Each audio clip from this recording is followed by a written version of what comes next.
தாவேக்க முடங்கியது. தாவேக்கவுடைய மாவட்ட செயலாளர்கள் கைது செய்யப்பட்டார்கள். பொதுச் செயலாளர் ஓடிவிட்டார். நிர்மல்குமார் ஓடிவிட்டார். யாரு ஓடுனது? உங்க அப்பா கைது செய்யும் பொழுதும் நீங்க ஓடுனீங்களே, அப்படியா ஓடுனாங்க?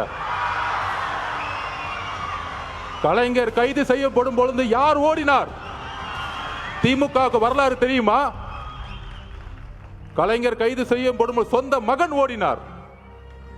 வரலாறு பத்தி பேச ஆரம்பிச்சு தாங்க மாட்டீங்க. டிவி கேட்க வரலாறு தெரியாமல்ல, எங்களுக்கு மக்கள் இயக்கமாகவும் இருக்கும் தெரியும். உங்களை சூழ்ச்சிகளை சுப்ரீம் கோர்ட்ல போய் தூக்கி எறியவும் தெரியும். ஆக்சுவலி என்ன நடந்துச்சு அப்படின்னா 1996 2001 இந்த காலகட்டத்துல கருணாநிதி அவர்கள் வந்துட்டு தான் முதலமைச்சரா இருந்தாங்க. அப்போ சென்னை முழுவதும் இந்த மேம்பாலம் போடுற திட்டத்துல வந்துட்டு 12 கோடி மோசடி பண்ணதா சொன்னாங்க.